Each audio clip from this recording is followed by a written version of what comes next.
Jack Thunder and the Fragments of Anima, Book 6, Light. Chapter 1, The Sun Rises. The sun peeked out just above the horizon, bringing scant rays of light to the dark and rainy land known as Tempest Island. Not many people would be up at this hour, but a certain reef siren watched the sun slowly rise from the window to Jack Thunder's room. The storm gremlin and his pet wyvern slept just feet away, undisturbed. Buckthorn turned her glance down to the book she was reading. The storm gremlin had brought it up here from their last adventure. She stared down at the spell written out on the page. Heaven's Transformation. So this is what Jack was talking about. He had been blathering non-stop about it. Something about a spell that could save Alterus forever. She had doubted it at first, but looking at the spell now, she realized he was right. Heaven's Transformation had the power to redeem Wendigos, transforming them into Fenghuangs, beings of pure anima who protected Alterus and his people. But there was a catch. A few, actually. For one, they would need all the fragments of anima at their disposal. Right now, they had only 5. They had still yet to find the fragment of light. Light. Buckthorn noticed the first sunbeams of the day streaming through Jack Thunder's window. She turned again to the window. Clouds dyed in shades of violet and pink meeting her eye. Even through the endless clouds of Tempest Island, the spring sun shone brightly. Instead of snow, a light rain sprinkled from Tempest Island's clouds. The grass peeked out through the remaining snowbanks, and the trees had sprouted tiny spear-shaped leaf buds. The reef siren sighed. Such a relief. She had spent nearly all of this journey freezing her scales off. The elder goat's winter coat made the weather a bit more tolerable, but it would be such a relief not to have to wear it anymore for at least another year. Just then, Buckthorn heard the rustling of sheets behind her. She turned to look back at Jack Thunder, who was now sitting up in bed. Razor had also awoken, his head turned straight at her. "Hey, you're up early. What you reading?" Buckthorn turned the book so that he could see the page. "You were right. About the spell, I mean." He turned his glance down towards the page. He immediately recognized it. "I figured I'd better bring it along. I want to try it if we get the chance." He paused as his face fell. "I'm a bit worried about it not working, though." Buckthorn knew what he was talking about. "Snotter?" she asked in a voice barely above a whisper. Jack Thunder nodded. "That, and none of us have actually seen the Heart of Darkness. All we saw was that Nemesis thing. You remember how Nemesis was when we defeated it last time?" Jack Thunder couldn't possibly forget. Nemesis hadn't fought back at all. It just sat there and took it when the 5 of them banished it back to the flip side. He remembered how doggedly Nemesis resisted banishment when he, Buckthorn, and Shadowpaws first met it at the Dark Carnival. What had changed inside the Wendigo General in the past few months? All of a sudden, Jack Thunder understood. If Nemesis had changed its tune that fast, who was to say that the Heart of Darkness wasn't also faltering? That would make his job so much easier. He relaxed, leaning back and turning his gaze up to the window. He chuckled. "I've been thinking, isn't it kind of funny that we found Lethal Joke around the time when winter was starting, and now we're looking for Excalibur right as it's about to end?" Buckthorn nodded.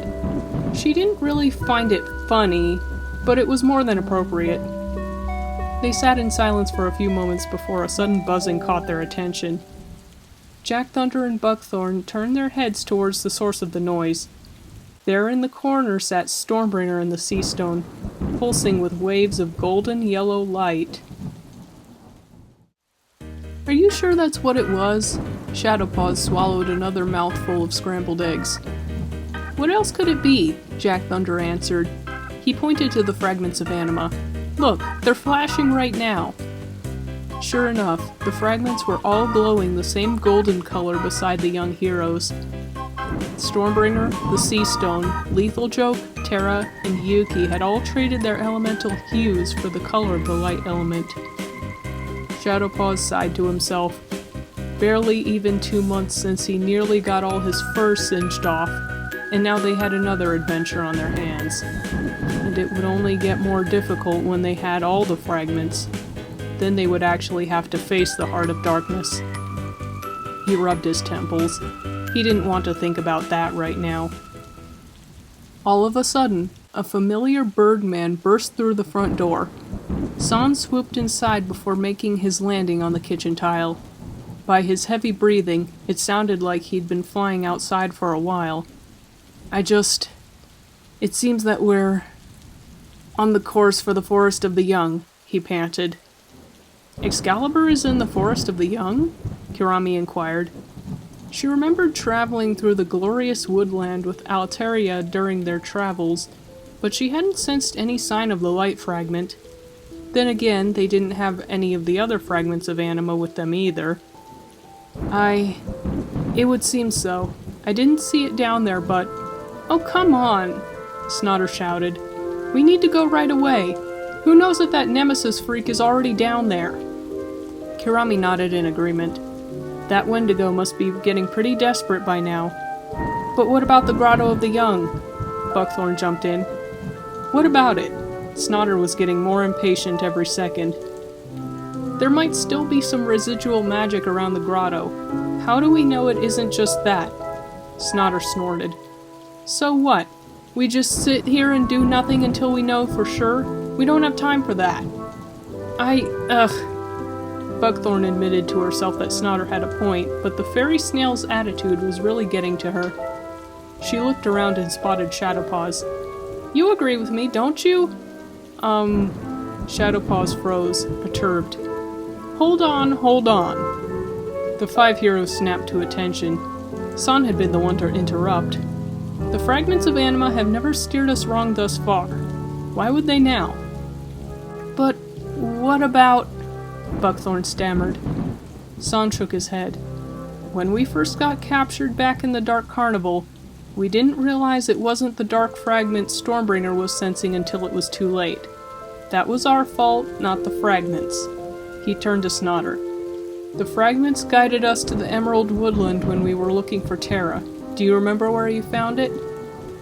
Snotter recalled telling San where they'd found the Fragment of Earth.